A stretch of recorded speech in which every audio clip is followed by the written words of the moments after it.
NBA game can be one of sports' most compelling dramas. But for those who can't be there in person, it's the announcers who are their eyes, ears, and voices, conveying all of the game's action and drama. And just like the players, they bring a flair all their own. Among the NBA's most colorful and innovative broadcasters, Johnny Most and Chick Hearn. They're featured this week on Vintage NBA. Hi, everybody, and welcome to Vintage NBA. I'm Charlie Stuck. This week, we turn our attention from those who played the game to those who brought it home to the fans. Chick Hearn and the late Johnny Most, they set the standard for basketball play-by-play and paved the way for today's broadcasters. The game of basketball is a terrific sport to do on radio because you can capture the geography of the court, and it's a very, very exciting, precise sport to be able to do. Hello again, everybody. This is Chick Hearn, voice of the Los Angeles Lakers, and you're about to hear some very exciting basketball. Chick Hearn has to be considered one of the most unique broadcasters of all time. Very similar to Marty Glickman. Chick Hearn is a throwback. He had that terrific staccato style, never missing a beat. But Chick came up with these great phrases, which he still uses today. This game is in the refrigerator. The door's closed, the lights are out, the eggs are cooking, the jello jiggling. He just put Fox in the popcorn machine. He faked him out of the building. 84-83, the Lakers by one. Could they use some insurance? Oh, wow. Does the puppy need milk? And it all just fit in. The style, the voice, the sound, the way he called the games. The longevity is astounding. To be able to go that long a period without missing a game. 38 years, Lakers announcer. You're just the best. Congratulations.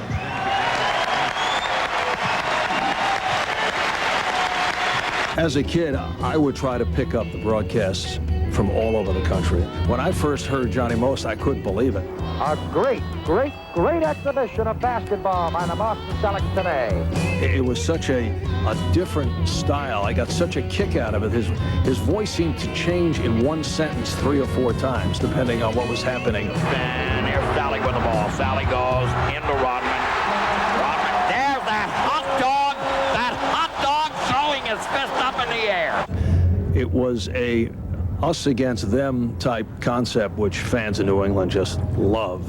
They called me jerk of the week. Well, fine, I'll be a jerk of the week, but I'll be myself. I wouldn't be like them for all the money in the world. It was almost like a wrestling concept. He preceded Vince McMahon. Oh, the yellow, gutless way they do things here. He had a very unusual style in terms of what was going on during the broadcast. As he's doing the games, he's smoking away, and then he'd hold the mic and he'd be coughing off to the game is going on. He'd be coughing, hacking away, be smoking. When I first started broadcasting, when I go up to the Boston Garden, I'm up there and I'm in my 20s and I'm looking to my right and there's Johnny Most all the way over on the other side. As one who grew up listening to him, it was a thrill to me to be able to just sit around and talk broadcasting with Johnny. The buzzer goes off, it's all over. The Boston Celtics are once again the world champions. 30 seconds to play, the Lakers by 3. Chamberlain slam dunk was a beauty. Over to McGuire, to Zaslowski, and when Max misses, Gallatin taps it in. I think over the years, the NBA has been blessed with a number of outstanding broadcasters who have been able to capture it. Of course, Marty Glickman, Johnny Most, Chick Hearn are the pioneers. Hi there, sport fans. This is Johnny Most reporting for the Boston Celtics. During his 37 years as the voice of the Celtics, Johnny Most became as much a part of their lore as Red Auerbach, Larry Bird, and the parquet floor. From his perch high above courtside, Johnny called the action in that gravelly voice of his as he described some of the classic moments in NBA history. Putting the ball on play, he gets it out deep, and Havlicek steals it over to Stan Jones. Havlicek stole the ball. It's all over. Back over to Worthy, and it's picked off. Goes to Henderson, and he lays it off of him. It's all tied up. A great play by Henderson. For a minute there, I could hear Johnny Most going, Henderson steal the ball. My voice is distinctive, I guess, and it's different. It's unique. It's the product of a lot of screaming, a lot of cigarettes along the way. And they told me I shouldn't say bad things about Isaiah, and I say, why not?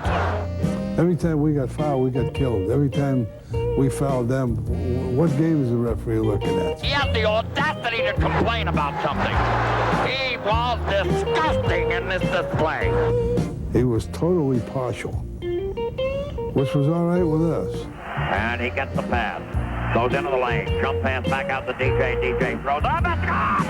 It's gone! There's no time left! It's all over! I strain my voice. I'm screaming all the time, and I'm rock and roll. But my philosophy is, say what you mean what you say. If you're emotional, be emotional. Don't try to hide it. And the Lakers, they couldn't throw a pea in the Pacific. He throws up a brick big enough to start a new sidewalk. It is in the refrigerator. The door is closed. The light's out. The eggs are cool and the butter's hard. Since the Lakers moved to L.A., Chick Hearn is the only play-by-play man they've ever had.